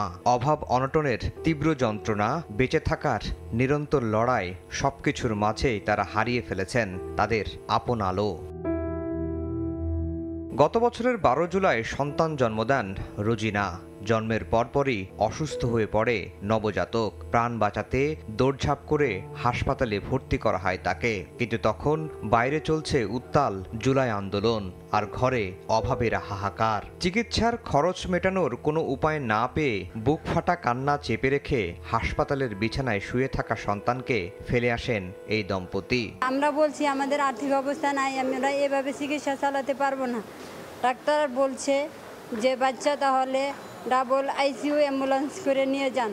আমিও আর টাকা পয়সা সংগ্রহ করতে পারি নাই, টাকা সংগ্রহ করতে পারলে তো আমি যাইতাম, টাকার কারণে আমি আনতে পারলাম না আর কি আমার সন্তান। মা বাবার স্নেহের ছায়াহীন হয়ে সেই নবজাতক ঠাঁই পায় সরকারি একটি প্রতিষ্ঠানে। এরপর আদালতের ফাঁক গলে বাংলাদেশি বংশোদ্ভূত এক ব্রিটিশ দম্পতির হাতে তুলে দেওয়া হয় শিশুটিকে। কিন্তু সেই দত্তক প্রক্রিয়ায় মানা হয়নি আইনি নিয়ম। এক দম্পতি 7 দিনের মধ্যে ফ্যামিলি কোর্ট থেকে রায় নিয়ে বাচ্চাটাকে তারা তাদের কাছে নিয়ে যায়। শিশু আবরারের বয়স প্রায় 1 বছর। নিজের সন্তানকে ফিরে পেতে এখন উচ্চ আদালতের শরণাপন্ন হয়েছেন বাবা মা। বুক ভরা আশা নিয়ে গিয়েছিলেন, কিন্তু সেখান থেকেও ফিরতে হয়েছে হতাশ হয়ে। যারা জন্মদাতা বাবা মা, তারা সারা জীবনে জন্মদাতা বাবা মা, এবং তাদের সন্তানকে জড়িয়ে ধরার যে অধিকার, মানবাধিকার এবং মৌলিক অধিকার, সেটা কেড়ে নেওয়ার অধিকার কারণেই। আসল বাবা মাকে না জানিয়ে সন্তান দত্তক নেয়ার নজির বাংলাদেশের ইতিহাসে এটি প্রথম। রক্তের সম্পর্ক ছিন্ন করে কোনো আইন, কোনো রায়, কোনো কাগজ কি সত্যিই থামাতে পারে এক মায়ের আকুলতা আর এক বাবার কান্না? আফজাল হোসেন, সময় সংবাদ, ঢাকা। সচল নেই একটিও সরকারি অ্যাম্বুলেন্স, চালকও নেই। পুরোপুরি সিন্ডিকেটের দখলে সেবা। মাদারীপুর 2.5 শয্যা হাসপাতালে একটি অ্যাম্বুলেন্স দিয়ে নামমাত্র চালু রাখা হয়েছে সেবা। ইচ্ছে মতো ভাড়া নিচ্ছে বেসরকারি অ্যাম্বুলেন্সের চালক মালিকরা। সমস্যা সমাধানে গতানুগতিক আশ্বাস স্বাস্থ্য বিভাগের। সঞ্জয় কর্মকার অভিজিতের রিপোর্ট, ছবি তুলেছেন শাহাদাত আকন। স্বামীহারা রিজিয়া বেগম মেয়েকে বিয়ে দিয়েছেন ধার দেনা করে। সেই ঘরে জন্ম নেয় ফুটফুটে এক ছেলে সন্তান। শিশুটি অসুস্থ হওয়ায় ভর্তি করা হয় মাদারীপুর 250 শয্যা জেলা হাসপাতালে। চিকিৎসক ফরিদপুর মেডিকেল কলেজে নিয়ে যাওয়ার পরামর্শ দিয়েছেন। হাসপাতালের বারান্দা ও চারপাশে 3 দিন ঘুরেও পাননি সরকারি অ্যাম্বুলেন্সের সেবা। পরে সুদে টাকা এনে 3500 টাকায় ঠিক করেন বেসরকারি অ্যাম্বুলেন্স। মাদারীপুরের পখিরা গ্রামের অসহায় রিজিয়ার মতো সরকারি অ্যাম্বুলেন্স সেবা নিয়ে এমন অভিযোগের শেষ নেই রোগী ও স্বজনদের। ডাক্তার এসে বলছে যে অবস্থা খারাপ, আমরা পারবো না, এই জায়গায় চিকিৎসা নেই, আপনারা ফরিদপুর নিয়ে যান। আমার কাছে তো টাকা ছিল না, আজকে আমি টাকা জোগাড় করছি, আজকে নিয়ে যাচ্ছি। টাকা এক জায়গায় 8,000 টাকা ভাড়া নিছি, পরে আরেকটা অ্যাম্বুলেন্স ভাড়ার থেকে সে যাইতে চাইছে ভাই 6,000 টাকা দিয়ে যাইতে পারবো। সারিবদ্ধভাবে হাসপাতালের ভেতর দখল করে আছে 2 ডজনেরও বেশি বেসরকারি অ্যাম্বুলেন্স, অথচ সরকারি এই হাসপাতালে 6টি অ্যাম্বুলেন্স থাকলেও সবই অচল।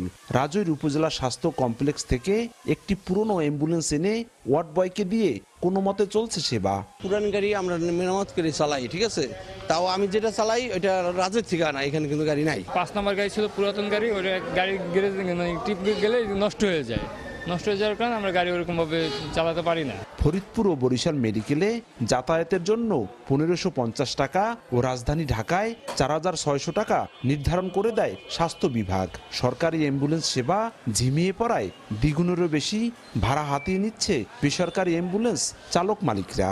আমরা ঢাকা নিই 8,500 টাকা, 8,000 টাকা, ঠিক আছে, আর ফরিদপুর নিই 3,500 টাকা। যদি নিউ শেপ গাড়ি যায় তাহলে 4,000 টাকা নেই। অবশ্য ঝিমিয়ে পড়া অ্যাম্বুলেন্সের সেবা বাড়াতে অনেকটাই অসহায়ত্বের কথা জানান জেলার সিভিল সার্জন। প্রাইভেট অ্যাম্বুলেন্সের ব্যাপারে যেটা এসেছে তাদের দৌরত্ব এখানে অত্যন্ত বেশি। আমার সরকারি অ্যাম্বুলেন্সের সাথে সামঞ্জস্যপূর্ণ একটা ভাড়া যাতে হয় এ ব্যাপারে আমি অবশ্যই নিশ্চিত করব এবং প্রয়োজনীয় ব্যবস্থা নেব। রোগী বহনকারী অ্যাম্বুলেন্সগুলোতে পদ্মা সেতু পারাপারে টোল ফ্রি করেছে কর্তৃপক্ষ। কোনোটির চাকা হাওয়া বের হয়ে মাটির সাথে মিশে গেছে, কোনোটির আবার যন্ত্রাংশও চুরি হয়েছে। দীর্ঘদিন ধরে সরকারি এই অ্যাম্বুলেন্সগুলো ব্যবহার না হওয়ায় অকেজো হয়ে পড়ে রয়েছে। এতে কাঙ্ক্ষিত সেবা মিলছে না জেলাবাসীর। সঞ্জয় কর্মকার, অভিজিৎ, সময় সংবাদ, মাদারীপুর। মানিকগঞ্জে আঞ্চলিক মহাসড়ক 4 লেনে উন্নীত করতে ভূমি অধিগ্রহণ করা হলেও ক্ষতিপূরণ পাননি জমির মালিকরা। তাদের দাবি, জেলা প্রশাসনের কাছে বারবার আবেদন করেও মিলছে না টাকা। তবে জমির নথি ঠিক থাকলে আবেদন গ্রহণের 2 মাসের মধ্যে মূল্য পরিশোধ করা হবে বলে জানিয়েছে জেলা প্রশাসন। মোহাম্মদ ইউসুফ আলী পাঠানো তথ্য, রমজান আলীর ছবি নিয়ে রিপোর্ট। মানিকগঞ্জের শিবালয় ঘিওর দৌলতপুর আঞ্চলিক মহাসড়ক 2023 সালের মে মাসে শুরু হয় সড়কটির 4 লেন সম্প্রসারণের কাজ। শেষ হওয়ার কথা রয়েছে চলতি ডিসেম্বরে, এরই মধ্যে শেষ হয়েছে প্রায় 80%। প্রকল্পে দৌলতপুর অংশে অধিগ্রহণ করা হয় 3 একর জমি। ভূমি মালিকদের বুঝিয়ে দেয়া হয় অধিগ্রহণের টাকা। একই সঙ্গে শিবালয় ও ঘিওর অংশেও অধিগ্রহণ করা হয় 65 একর ভূমি। সেখানকার জমি মালিকদের অভিযোগ, জমির সঠিক নথি থাকার পরও পরিশোধ করা হচ্ছে না অধিগ্রহণের টাকা। সেই টাকা তুলতে বিভিন্ন দপ্তরে গিয়ে দিনের পর দিন হতে হচ্ছে ভোগান্তির শিকার। ডিসি অফিসে গেলে কয় টাকা আসে নাই আমাদের, সড়ক ও জনপদে গেলে তারা বলে যে আমরা ডিসি অফিসে টাকা দিয়ে দিছি। আইনেই আছে, কম করে হলেও একজন ব্যক্তি সে টাকা পাবে, তারপরে কাজ শুরু করতে পারবে সড়ক ও জনপদ বিভাগ, কিন্তু তারা সেটা মানছে না। বাড়ির যদি একর করে নেয় তাহলে আমাদের দাবি আমাদের টাকা দিব, টাকা দিয়ে আমাদের কাজ করব। অতি শীঘ্রই টাকা পাবেন এই কথা কইয়াই ঘর দরজা ভেঙে ফেলাই দিছি। যতটুকু আমরা চেষ্টা করি যে বুঝিয়ে যতটুকু পারি আমরা বিশেষ করে যে কৃষি জমিগুলো যদি আমরা পারি, ওনারা যদি ইচ্ছুক হয় দেওয়ার জন্য, তখন আমরা কাজ করতে পারি। তবে জমির নথি ঠিক থাকলে 2 মাসের মধ্যে টাকা পরিশোধ করা হবে বলে জানিয়েছে জেলা প্রশাসন। কিছু আবেদন রয়েছে, সেগুলোর কার্যক্রম চলমান। আর যারা আবেদন করেননি তাদেরকেও আমরা আবেদন করার আহ্বান জানাচ্ছি। আর নিয়ম অনুযায়ী আবেদনের তারিখ থেকে 2 মাসের মধ্যে এলে চেক দেওয়ার বিধান রয়েছে। বরঙ্গাইল টাঙ্গাইল আঞ্চলিক মহাসড়কের মানিকগঞ্জ শিবালয় ঘিওর ও দৌলতপুর উপজেলার অধীনে 18 কিলোমিটার অংশে 4 লেন সম্প্রসারণে 71 একর ব্যক্তি মালিকানাধীন জমি অধিগ্রহণ করা হয়। সময় সংবাদ, মানিকগঞ্জ। কিশোরগঞ্জে 2 দফা মেয়াদ বাড়ানো হলেও এখনও শেষ হয়নি 3টি প্রাথমিক বিদ্যালয়ের নতুন ভবন নির্মাণ। স্থানীয়দের অভিযোগ, তদারকির অভাব আর ঠিকাদারদের গাফিলতিতে 3 বছরেও নতুন ভবন বুঝে পায়নি স্কুল কর্তৃপক্ষ। এতে পুরাতন টিন শেডেই চলছে পাঠদান কার্যক্রম। ঠিকাদারদের অভিযোগ অস্বীকার করলেও বিষয়টি তদন্ত করে ব্যবস্থা নেওয়ার আশ্বাস দিয়েছে স্থানীয় সরকার প্রকৌশল অধিদপ্তর। নূর মোহাম্মদের তথ্য, ছবি নিয়ে রিপোর্ট। নির্মাণাধীন বিদ্যালয় ভবনে বিদ্যুৎ সংযোগ দিতে পুরাতন টিনশেড থেকে খুলে নেওয়া হয়েছে মিটার। শ্রেণীকক্ষ বিদ্যুৎ বিচ্ছিন্ন, উপায় না থাকায় গরমের মধ্যেই চলছে কোমলমতিদের পাঠদান। এর চিত্র কিশোরগঞ্জ সদর উপজেলার কাশরারচর সরকারি প্রাথমিক বিদ্যালয়ের। 2022 সালে শিক্ষা মন্ত্রণালয়ের অর্থায়নে কাশরারচর, চৌধুরীহাটি ও শহরের 32 সরকারি প্রাথমিক বিদ্যালয়ে টিনশেডের পাশে আধুনিক ভবন নির্মাণের উদ্যোগ নেওয়া হয়। স্থানীয় ঠিকাদার শিবলি সাদিককে দেওয়া হয় নির্মাণের দায়িত্ব। অভিযোগ উঠেছে কর্তৃপক্ষের তদারকি না থাকা এবং ঠিকাদারের গাফিলতিতে 3 বছরে 2 দফা মেয়াদ বাড়িয়েও শেষ হয়নি নির্মাণ কাজ। রয়েছে নিম্নমানের সামগ্রী ব্যবহারের অভিযোগও। দীর্ঘদিন কাজ ফেলে রাখায় ব্যাহত হচ্ছে শিক্ষা কার্যক্রম। শিক্ষক সহ বাচ্চারা খুব গরমে খুব স্বস্তি ভোগ করছে, মানে ক্লাস করাইতে খুব কষ্ট বোধ হচ্ছে। পানি নাই, বিদ্যুৎ নাই, অনেক কষ্টে আছি আমরা। কর্তৃপক্ষকে আমি বারবার জানাচ্ছি, ইঞ্জিনিয়ার অফিসে আমি যোগাযোগ করতেছি, কিন্তু কেউ ওনার সাথে পারতেছে না। একটা বিম, একটা স্টেজ নাই, সব বেকাতের কাজ। তবে অভিযোগ অস্বীকার করে ঠিকাদার জানান 3টি প্রকল্পই শেষের দিকে। পুরাটাই মিথ্যা কথা যে নির্মাণের কাজ হয়েছে, কাজ শেষ। বৃষ্টি বাদলের দিনের জন্য বিদ্যুতের সংযোগটা দিতে একটু দেরি হয়েছে। বিষয়টি তদন্ত করে ব্যবস্থা নেওয়ার কথা জানিয়েছে সংশ্লিষ্ট কর্তৃপক্ষ। চৌধুরীহাটির কাজটা ঠিকাদার বেশ কিছুদিন ফেলে রেখেছে, এই জন্য আমরা তাকে বিপিআর অনুযায়ী যে চিঠি দেওয়া সেটা আমরা দিয়েছি। খুব শীঘ্রই আমরা এটা ভিজিট করব। যদি স্পেসিফিকেশন বহির্ভূত কোনো কাজ ঠিকাদার করে থাকে তাকে আমরা লিখিত আকারে অভিযোগ দিব। আমি আমার দপ্তর থেকে ভিজিট করে যদি কোনো ত্রুটিপূর্ণ কাজ থাকে তা সংশ্লিষ্ট উদ্যোগ গ্রহণ করব। 3 তলা বিশিষ্ট 3টি সরকারি প্রাথমিক বিদ্যালয়ের নতুন ভবন নির্মাণে খরচ হচ্ছে 3 কোটি 30 লাখ টাকা। বাস্তবায়ন করছে স্থানীয় সরকার প্রকৌশল অধিদপ্তর। সময় সংবাদ, কিশোরগঞ্জ। পরের সময় আরও থাকছে। এবারও আলোর মুখ দেখল না গাজায় যুদ্ধবিরতির প্রচেষ্টা। হামাসের ওপর দায় চাপিয়ে আলোচনা থেকে সরে গেল ইসরায়েল ও যুক্তরাষ্ট্র। একদিনে আরও 62 ফিলিস্তিনি নিহত। ভোর থেকেই জমজমাট মুন্সিগঞ্জের মীরকাদিম মাছের আড়ত। পদ্মার ইলিশের সঙ্গে পাওয়া যাচ্ছে স্থানীয় খাল বিলের তাজা মাছ। এ বিষয়ে বিস্তারিত জানাতে এই মুহূর্তে সেখানে আছেন রিপোর্টার নাসিরউদ্দিন উজ্জ্বল। সরাসরি যাচ্ছি তার কাছে।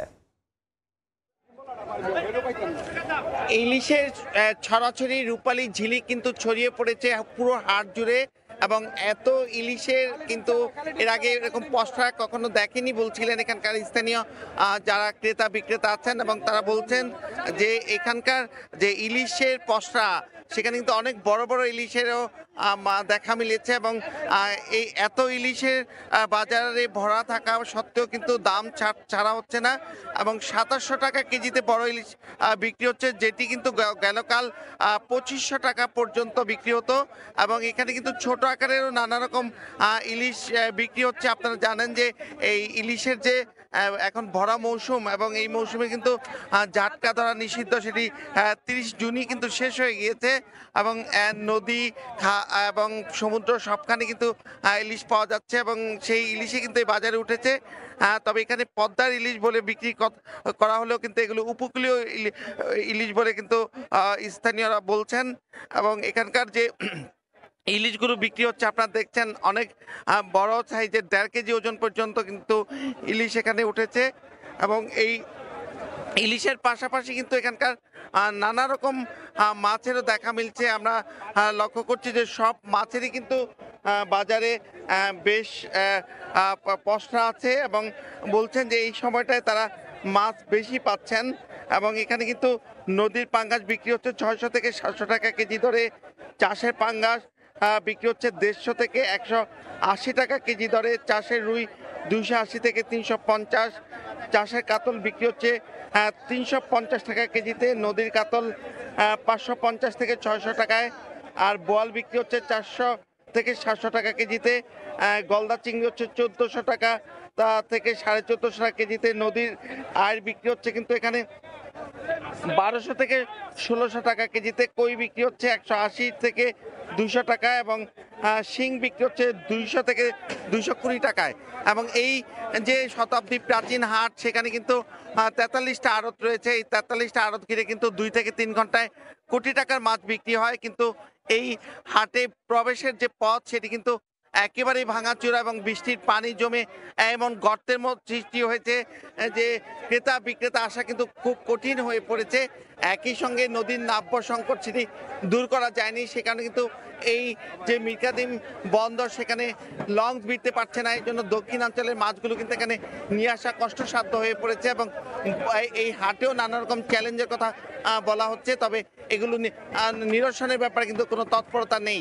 আর এই বাজারে যে মাছের দর, সেই দরের নিয়েও বাজার মনিটরিং এর ব্যাপারে কিন্তু ভোক্তারা দাবি জানিয়েছেন যে বাজার মনিটরিং যথাযথ হচ্ছে না। তো এই ছিল মুন্সিগঞ্জের মীরকাদিমের মাছের হাটের সবশেষ।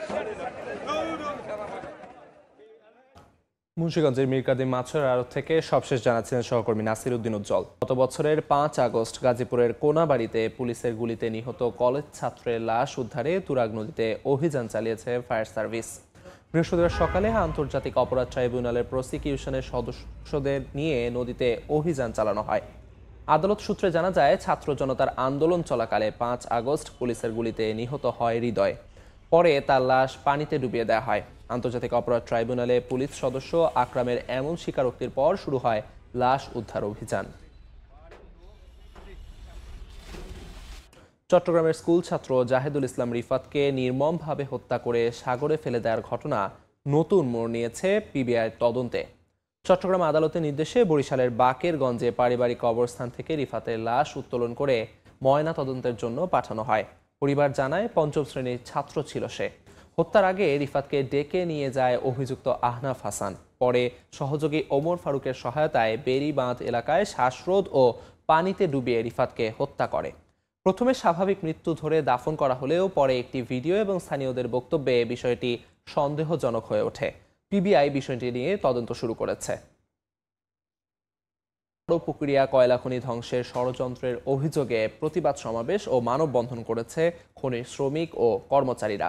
বৃহস্পতিবার সকালে খনি এলাকায় মানববন্ধনে শ্রমিক ও কর্মচারীরা অভিযোগ করে বলেন, অযৌক্তিকভাবে পিডিবির কাছে কম মূল্যে কয়লা বিক্রি করে খনি বন্ধের চক্রান্ত চলছে। তাদের দাবি, প্রতি টন কয়লা $176 পরিবর্তে মাত্র $104 বিক্রি বন্ধ করতে হবে। এছাড়া আরও 7 দফা দাবি তুলে ধরেন তারা। দাবি মানা না হলে আগামীতে কঠোর কর্মসূচির ঘোষণা দেন। আন্দোলনকারীরা বলেন, কয়লা খনি বন্ধ হয়ে গেলে 2500 শ্রমিক কর্মচারী চাকরি হারাবে, হুমকিতে পড়বে এই এলাকার লক্ষাধিক মানুষ। দেশের বিভিন্ন সীমান্তে অভিযান চালিয়ে বিপুল পরিমাণ মাদকদ্রব্য ও ভারতীয় পণ্য জব্দ করেছে বিজিবি। সিলেট ও সুনামগঞ্জে গত 2 দিনের অভিযানে কসমেটিক্স সহ 4 কোটি টাকার পণ্য জব্দ করা হয়। বিজিবি জানায়, সীমান্তে চোরাকারবারিদের অপতৎপরতা ঠেকাতে সার্বক্ষণিক নজরদারি চালানো হয়। এরই ধারাবাহিকতায় অভিযান চালিয়ে জব্দ করা হয় অবৈধ পণ্য। এদিকে সকালে হিলিতে মাদক বিরোধী বিশেষ অভিযান চালিয়ে মদ ও ফেন্সিডিল সহ বিভিন্ন মাদক দ্রব্য উদ্ধার করা হয়, যার বাজার মূল্য 13 লাখ টাকার বেশি। এছাড়া মংলা বন্দরের ইঞ্জিনিয়ার অফিস এলাকা থেকে 264 ক্যান বিদেশি বিয়ার জব্দ করেছে কোস্টগার্ড।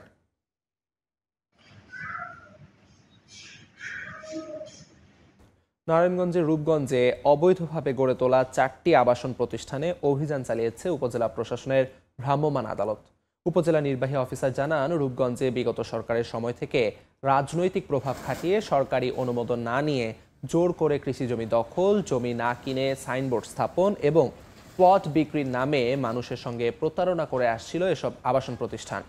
অভিযানে প্রতিষ্ঠানগুলোর বেশ কিছু সাইনবোর্ড ও সাইড অফিস সহ বিভিন্ন স্থাপনা গুড়িয়ে দেওয়া সহ 2টি প্রতিষ্ঠানের কার্যালয়ে সিলগালা করা হয়। একই সঙ্গে 3টি প্রতিষ্ঠান থেকে আটক করা হয় 6 জনকে।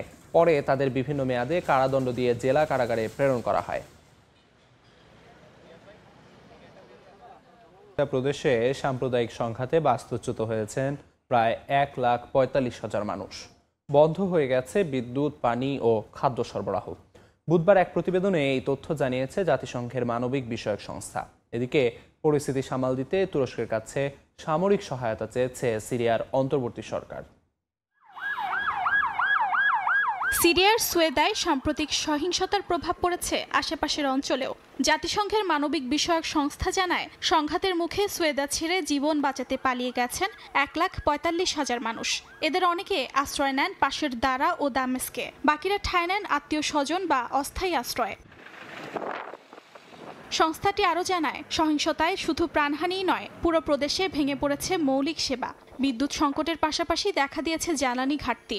বাজারে নিত্যপণ্যের সংকট, বেকারিগুলো বন্ধ হয়ে যাওয়ায় দেখা দিয়েছে খাদ্য সংকটও। স্থানীয় প্রশাসন ও স্বেচ্ছাসেবী সংগঠনগুলো চেষ্টা করছে পরিস্থিতি সামাল দিতে। এই উত্তপ্ত পরিস্থিতিতে সিরিয়ার অন্তর্বর্তীকালীন সরকার তুরস্কের কাছে সামরিক সহায়তা চেয়েছে। তুরস্কের প্রতিরক্ষা মন্ত্রণালয়ের এক কর্মকর্তা জানান, সিরিয়াকে প্রশিক্ষণ, কারিগরি সহায়তা ও পরামর্শ দিতে প্রস্তুত আঙ্কারা। দেশটির প্রেসিডেন্টের মুখপাত্র বলেন, সিরিয়া চাইলে তুরস্ক শক্তভাবে তাদের পাশে থাকবে। তিনি আরও জানান, সিরিয়ায় অস্থিতিশীলতা প্রতিরোধ করা তুরস্কের জাতীয় নিরাপত্তার অংশ। অর্জিতা শেহজিন, সময় সংবাদ। গাজা থেকে ইউক্রেন, ব্রাজিল থেকে ব্রিটেন, জুলাইয়ের 23 তারিখ একদিনেই বিশ্বের 5টি দেশে রাজপথে নামেন বিক্ষোভকারীরা, যার কোথাও ছিল দুর্ভিক্ষের বিরুদ্ধে ক্ষোভ, কোথাও আবার জলবায়ু, দুর্নীতি বা বৈষম্যের বিরুদ্ধে।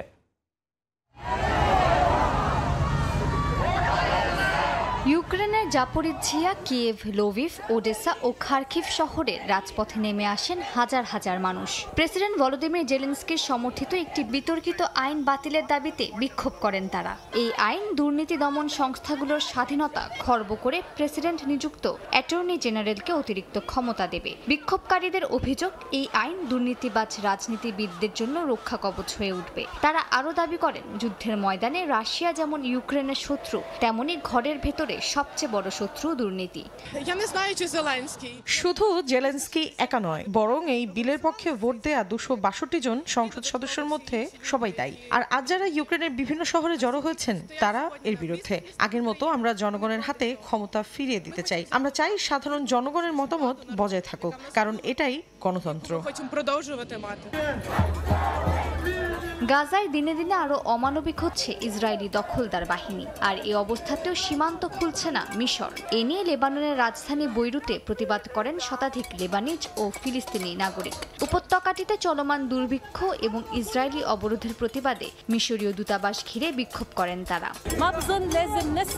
2 বছর ধরে চলা গণহত্যা কি যথেষ্ট নয়? 60,000 শহীদ, 1,42,000 আহত, যার মধ্যে লক্ষাধিক নারী ও শিশু। ছাত্ররা 2 বছর ধরে স্কুলে যেতে পারেনি। মৃত্যুর মিছিল চলছে। আরব জাতির জননী মিশরের কাছে আমাদের একটাই প্রশ্ন, কেন তারা সীমান্ত খুলছে না?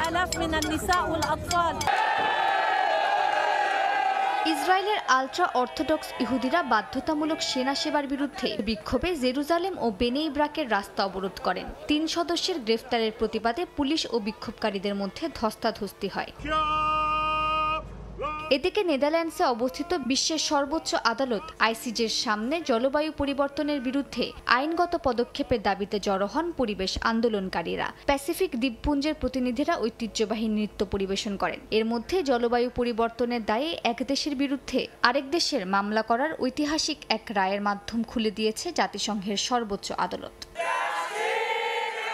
ব্রাজিলের বেলেম শহরে পরিবেশবাদী এবং আদিবাসী নেতারা অ্যামাজনে তেল খননের বিরুদ্ধে ও COP30 সম্মেলনে বৃহত্তর আদিবাসী প্রতিনিধিত্বের দাবিতে মিছিল করেন।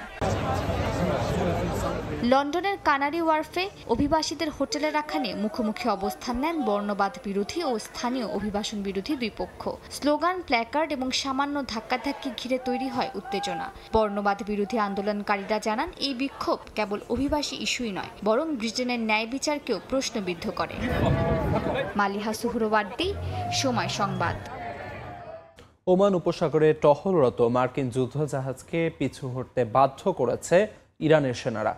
বুধবার ইরানের জলসীমার কাছে পৌঁছে যায় মার্কিন যুদ্ধজাহাজ ডেস্ট্রয়ার USS ফিটজেরাল্ড। দ্রুত সেটিকে সরে যেতে সতর্কবার্তা পাঠায় ইরানের সামরিক হেলিকপ্টার। জবাবে মার্কিন রণতরী থেকে গুলি করার হুমকি দিলে বেড়ে যায় উত্তেজনা। এক পর্যায়ে পিছু হটে যুদ্ধজাহাজটি। যুক্তরাষ্ট্রের দাবি, ফিটজেরাল্ড আন্তর্জাতিক জলসীমায় ছিল, তবে তেহরান বলছে এটি মার্কিন সেনাদের উস্কানিমূলক আচরণ। ওমান উপসাগর মধ্যপ্রাচ্যের অতি স্পর্শকাতর একটি সামুদ্রিক করিডর। সেখানেই ইরানের নজরদারিতে থাকা এলাকায় ঢুকে পড়ে মার্কিন যুদ্ধজাহাজ ডেস্ট্রয়ার USS ফিটজেরাল্ড। আর তাতেই নতুন করে উত্তপ্ত হয়ে ওঠে পরিস্থিতি। ইরানি রাষ্ট্রীয় টেলিভিশনে প্রকাশিত ভিডিওতে দেখা যায় দেশটির সামরিক হেলিকপ্টার সি কিং মার্কিন যুদ্ধজাহাজের খুব কাছাকাছি পৌঁছায়। ইরানি জলসীমার দিকে না গিয়ে দিক পরিবর্তন করতে রেডিওতে হুঁশিয়ারি দেয় যুদ্ধজাহাজটিকে। জবাবে যুক্তরাষ্ট্রের রণতরী থেকে হুমকি দিয়ে বলা হয়, ইরানি হেলিকপ্টার না সরে গেলে গুলি ছোড়া হবে। তবে এমন হুমকির তোয়াক্কা না করেও হেলিকপ্টারটি টহল দিতে থাকে। এক পর্যায়ে দিক পরিবর্তন করে পিছু হটে ডেস্ট্রয়ার ইউএসএস ফিটজেরাল্ড। এমন পরিস্থিতিকে যুক্তরাষ্ট্রের উস্কানিমূলক আচরণ বলে দাবি করেছে ইরান। ঘটনার পরপর মার্কিন প্রতিরক্ষা মন্ত্রণালয় জানায়, ঘটনাটি ছিল পেশাদার ও নিরাপদ, কোনো মিশনে প্রভাব পড়েনি। তাদের দাবি, ফিটজেরাল্ড আন্তর্জাতিক জলসীমায় ছিল এবং ইরানি হেলিকপ্টারই তাদের কাছে চলে গিয়েছিল।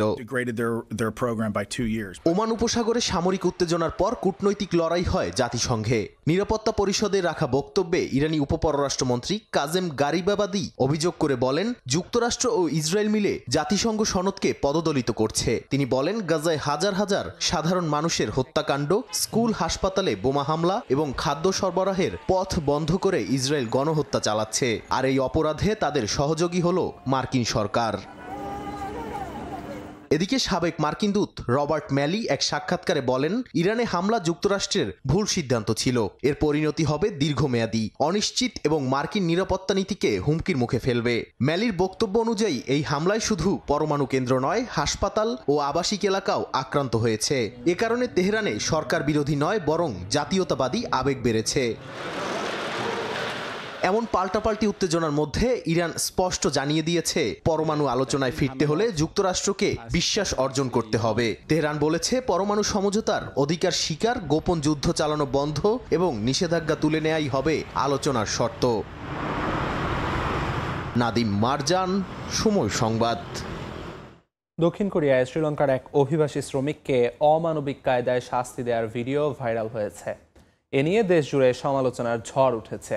ঘটনায় ক্ষোভ জানিয়েছেন দেশের প্রেসিডেন্ট সহ প্রবাসী শ্রমিক নেতারা।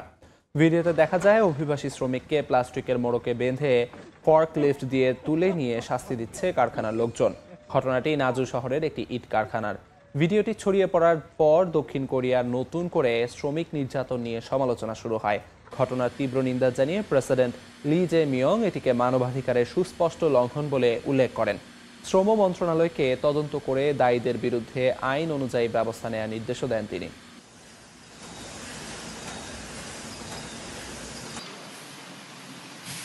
কোরিয়ার বর্তমান প্রেসিডেন্ট উনি এই ভিডিওটা দেখে এবং এই ভিডিওটা দেখার পর উনি একটি বিবৃতি দেয়, যে বিবৃতিতে উনি বলে যে কোরিয়ার মতো একটি সভ্য দেশে কিভাবে এই ধরনের অমানবিক ঘটনা ঘটতে পারে।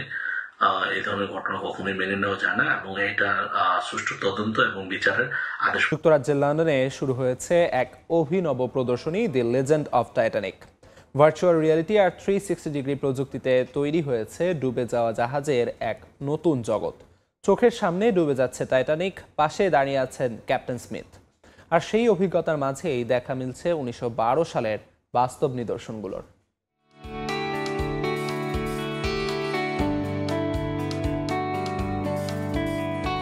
যেন আবারও ফিরে যাওয়া টাইটানিকের জগতে দর্শনার্থীদের চোখে এক অনন্য অনুভূতি নিয়ে এসেছে দ্য লেজেন্ড অফ টাইটানিক। বাস্তব ইতিহাস আর প্রযুক্তির অসাধারণ মিশেলে গড়ে উঠেছে এক জাদুকরী জাহাজ যাত্রা। রয়েছে মেটাভার্স, ভিআর প্রযুক্তি, বিলাসবহুল সুইট, ইঞ্জিন কক্ষ, রেডিও ঘর। লন্ডনের ডক এক্সে শুরু হয়েছে দ্য লেজেন্ড অফ টাইটানিক নামের প্রদর্শনী। ভিজুয়াল আর্টের পাশাপাশি 360 ডিগ্রি প্রজেকশনের মাধ্যমে দর্শকরা যেন ফিরে যাচ্ছেন শত বছর পেছনে।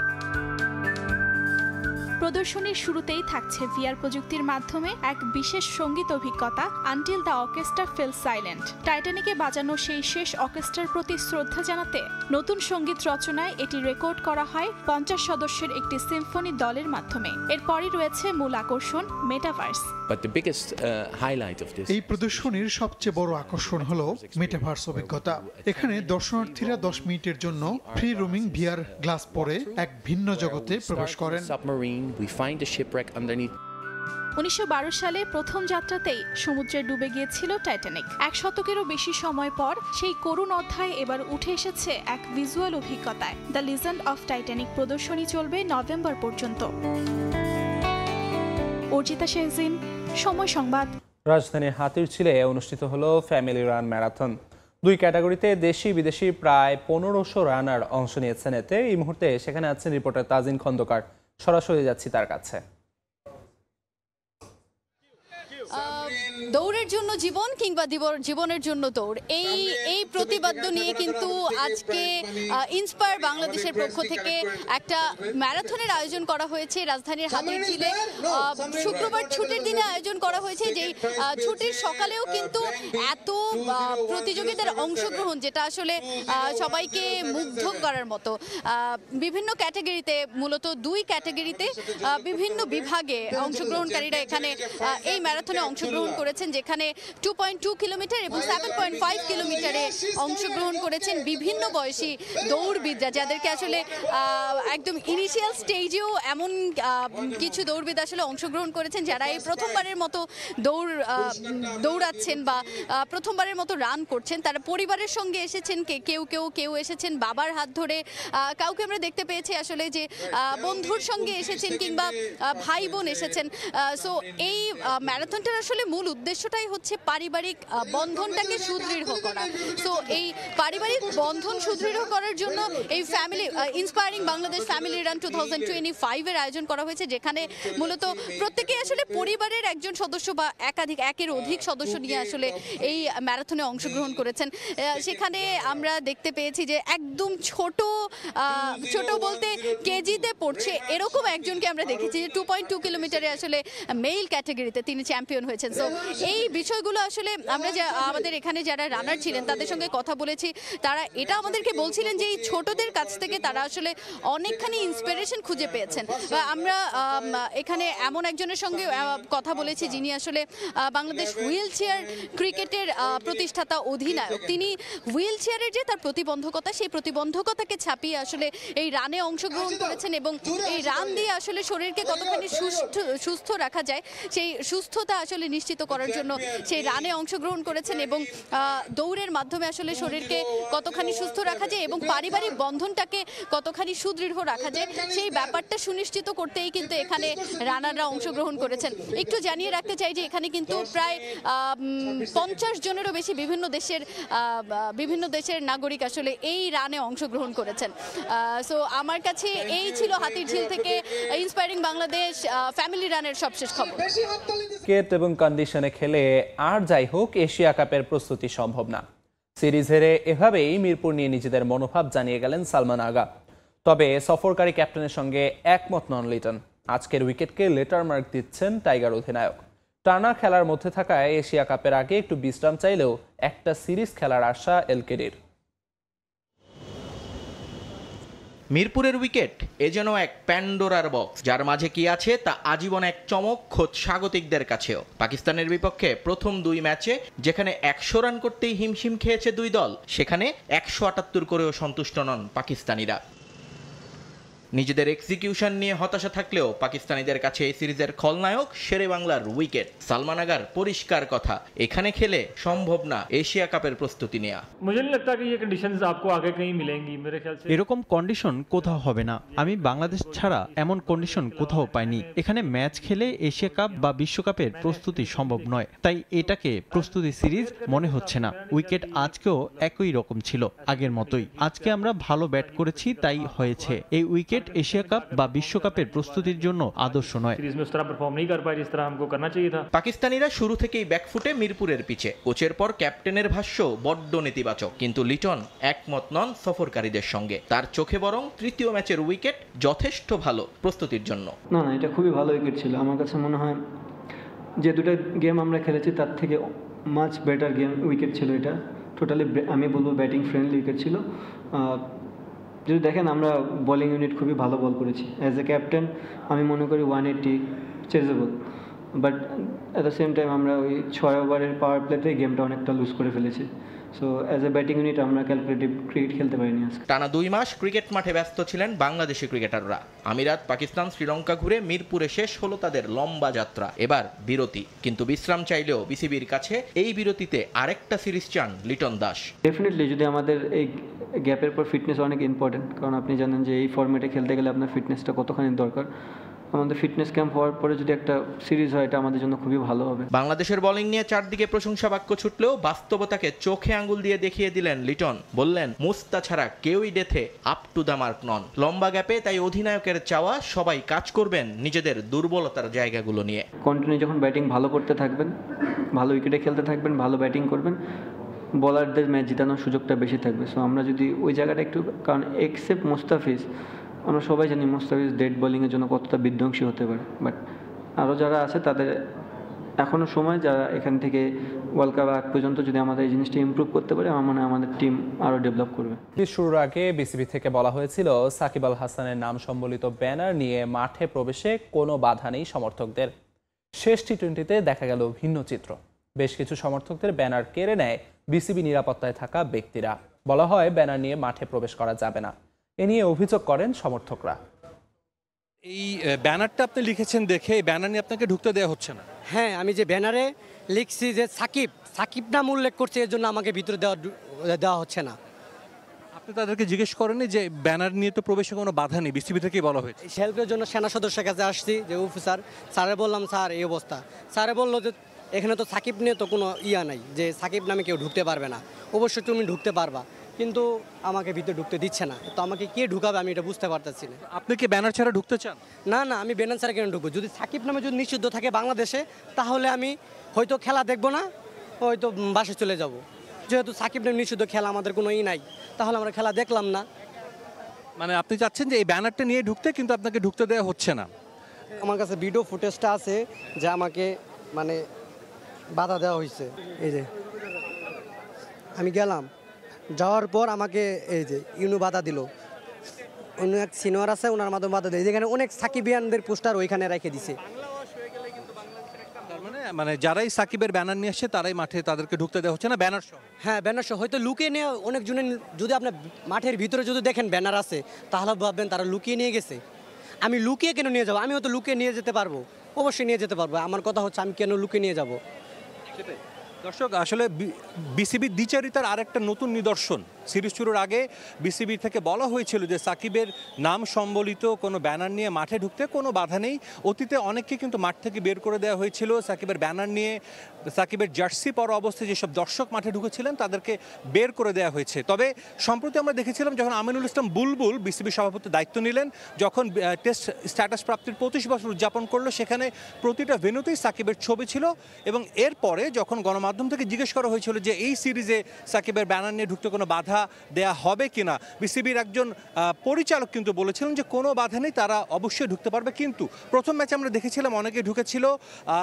আজকের শেষ ম্যাচ বাংলাদেশ এবং পাকিস্তানের, আমরা দেখলাম এই ভক্ত, তিনি, তার কাছে টিকিট আছে, একটা বৈধ টিকিট রয়েছে তার মোবাইলে, এবং তিনি যেই ব্যানারটা নিয়ে এসেছিলেন এই কারণে কিন্তু তাকে মাঠে ঢুকতে দেওয়া হচ্ছে না। অনেকের কাছ থেকে ব্যানার ছিনিয়ে নেওয়া হয়েছে। নিশ্চিতভাবেই বিসিবির দ্বিচারিতার একটা নতুন নিদর্শন এটা, এবং বিসিবি নিশ্চয়ই এই বিষয়ে পরবর্তীতে গণমাধ্যম এবং এই সমর্থকদের এর জবাব নিশ্চয়ই বিসিবি এটা তারা দিতে বাধ্য থাকবে। মিরপুর শেরেবাংলা জাতীয় ক্রিকেট স্টেডিয়াম থেকে সাজিদ মুস্তাহিদ, সময় সংবাদ, ঢাকা।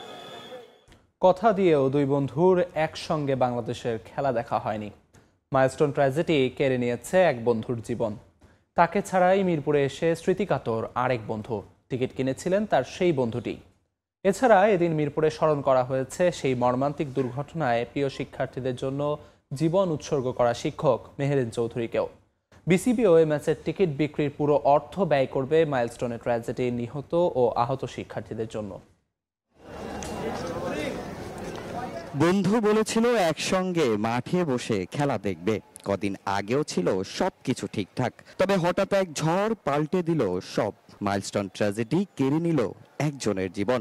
সেই বন্ধু নেই, কিন্তু মাঠে হাজির আরেকজন। হাতে তার নামের প্ল্যাকার্ড, চোখে জল। এ ম্যাচের টিকিট কিনেছিল তার সেই প্রিয় বন্ধুই। অনেক বেশি আমি ওকে অনেক ভালোবাসতাম, আমার বেস্ট ফ্রেন্ড। ওর আসার কথা ছিল আমার সাথে। ও বলেছিল আমাকে যে তুই ম্যাচ দেখতে যাবি, আমি তোর সাথে যাব। আমি বলছি ঠিক আছে চল। ও খেলাধুলার বিষয়ে আমার সাথে অনেক কথা বলতো শুধু। পরে আমি ওকে একটা টিকিট দেখলাম চলো এখান থেকে একসাথে যাই।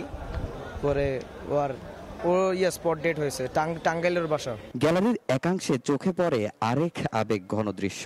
ভক্তরা ব্যানারে ধরে রেখেছেন এক নারী শিক্ষকের ছবি। তিনি মেহেরিন ম্যাডাম, যিনি সেই ভয়াবহ ঘটনায় নিজের জীবন উৎসর্গ করে 20 জন শিক্ষার্থীর প্রাণ বাঁচিয়েছিলেন। তার মতো এই ঘটনায় প্রাণ হারিয়েছেন আরেক শিক্ষক মাসুকা বেগমও। তাদের দেয়া হয়েছে রাষ্ট্রীয় সম্মাননা। কিছুতেই মাইলস্টোন ট্র্যাজেডি ভুলতে পারছেন না কেউ।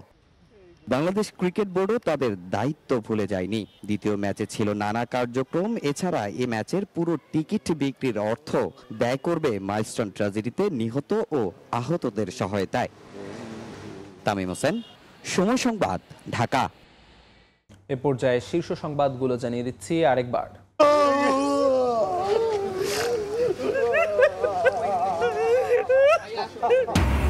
বিমান বিধ্বস্ত হয়ে নিহত 5 জনের মরদেহ পরিবারের কাছে হস্তান্তর। হাসপাতালে নিভে গেল আরও 2 শিক্ষার্থীর প্রাণ, মৃত্যু বেড়ে 34। 6 জনের অবস্থা আশঙ্কাজনক। তার মুখে আমি মা ডাক শুনতেছি না, তাকে আমি দেখতে পাচ্ছি না।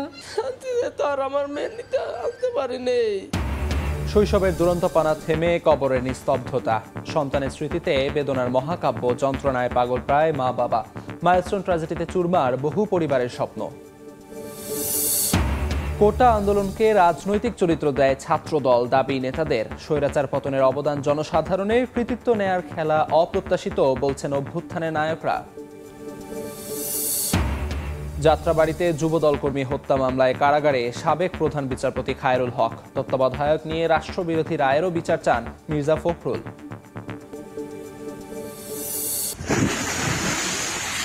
এই জায়গাটুক গেলি তাহলে গান দেই বাইশে যাওয়া লাগবো, আমার আর কোনোখানে জায়গা হইব না। পদ্মার প্রবল স্রোতে বদলে যাচ্ছে মানচিত্র। মানিকগঞ্জ, রাজবাড়ী ও শরীয়তপুরে বিলীন 200 বিঘা জমি। ভেসে গেছে বহু বসতবাড়ি, স্থাপনা। ভাঙন রোধে স্থায়ী সমাধান দাবি।